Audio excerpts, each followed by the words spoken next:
are we, Amanda? This is the...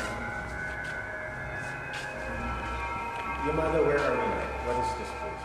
Sa tulong ng isang interpreter, ibabahagi sa amin ni Mr. Suzuki ang mga kahindik-hindik na lugar sa haunted hospital. Ito po ang waiting room para sa mga customer po. Waiting room. Yes po. Okay. High ceiling pala siya. High ceiling. Medyo eerie yung place. Yes sir. Pati yung sound.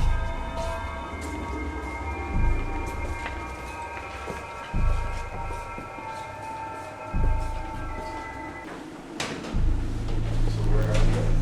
Yung mga labas yung What's going on?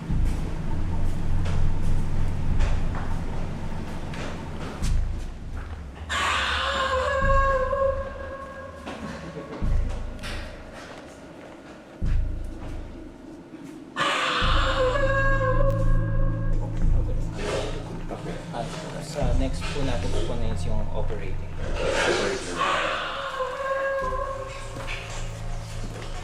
So this looks like a hospital talaga, an old hospital. An Yes, old sir. abandoned hospital. Yes. This is the operating room. Yes. And when the visitors come here, they experience really, terror. Sobrang elaborate ng detalye.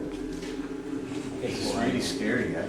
Very quiet is Mula sa tinatawag nilang operating room, naglakad pa kami ng ilang minuto hanggang marating ang isang silid na animoy, isang crime scene.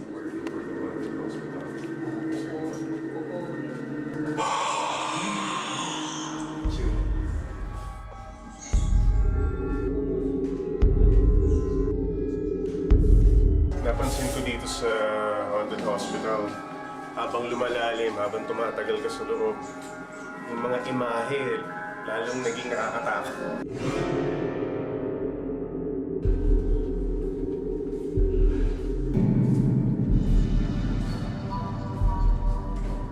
Ito po ang second main, yung very long locker hallway po sir. Locker hallway. Yes sir. I think ito yung sinasabi na maraming lumalabas. Like, Yes sir. Ito po ang popular na marami po lumalabas na zombie po. the long hallway. Yes sir.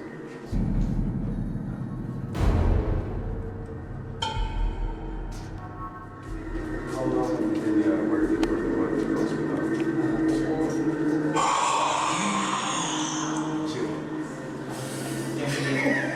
10 years po sir. 10 years. Yes sir.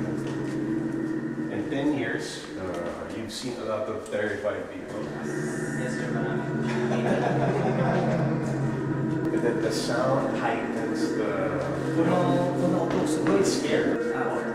Pag narinig po nila talaga itong sound, very effective po sa mga customer. It's scary. Wow.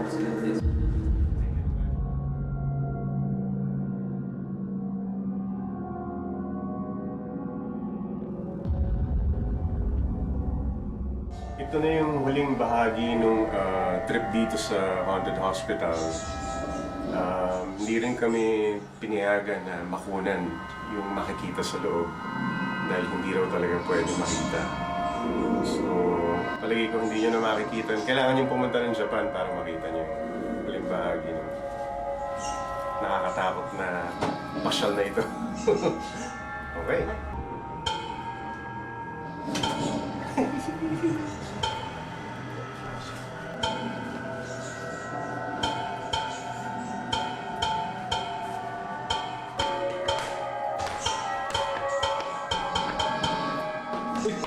Patapos na ang tour namin sa loob ng haunted hospital nang ikwento sa amin ni Mr. Suzuki at Yamada ang ilang kakaibang nararanasan ng mga staff sa isang kwarto. Sa mga napuntahan naming lugar, kwarto, dito sa hospital director's room, tingin ko mag-spend kami ng ilang minuto para pakiramdaman kung ano meron sa loob.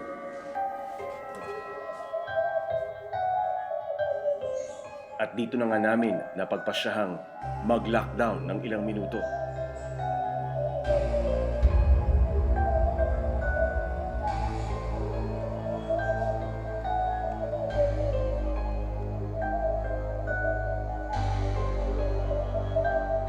Sa galing ng pagkakadisenyo, paniniwalaan mong mga totoong gamit ng namumuno ng ospital ang lahat ng mga makikita mo rito. Pero nakaagaw pansin sa amin ang kwento ni Yamada na nagaganap kapag pasarado na ang ospital. Yung iba pong staff, mayroong experience po na medyo gumalaw yung mannequin or yung mga items po is pumupunta po sa kanila, lumilipad po sa kanila. Hindi pa baksak po, kundi papunta po. May idea sila kung sino? Anong multo yun? Yung bata po, mostly bata po yung ano nila sa kababae po daw. Babae sa bata. So lalaking bata po, saka mature po na babae po. Hindi naman nananakit.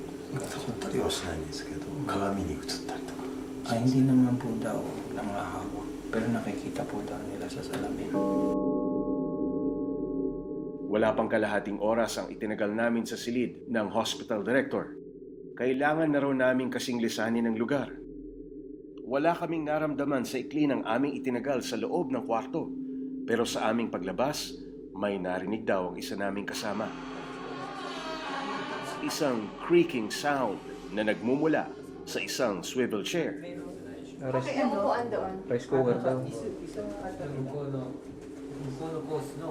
Inalam namin kung para saan ang tabing sa naturang silya. Naglagay lang po sila ng para lang hindi dumaan yung mga tao po. Ba't may upuan doon? Yung single chair? Yes. Walang sound doon, hindi naglalabas ng sound. Ayon kay Mr. Suzuki, matagal na silang kinikilabutan sa bahaging ito kung saan nakapwesto ang silya.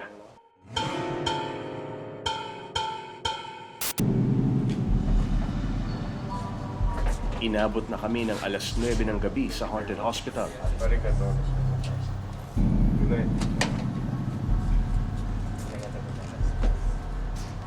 Ang pananatili namin sa Haunted Hospital ay isang kakaibang pagsilip sa isang kultura ng isang bansa na malalim ang ugat sa paniniwalang napalilibutan tayong lahat ng mga espiritu.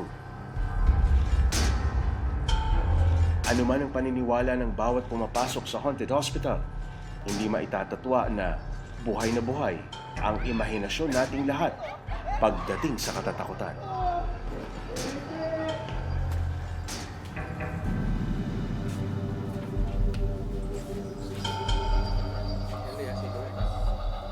Magandang gabi po sa inyong lahat. Ako po si Jay Taruk at ito ang Eyewitness.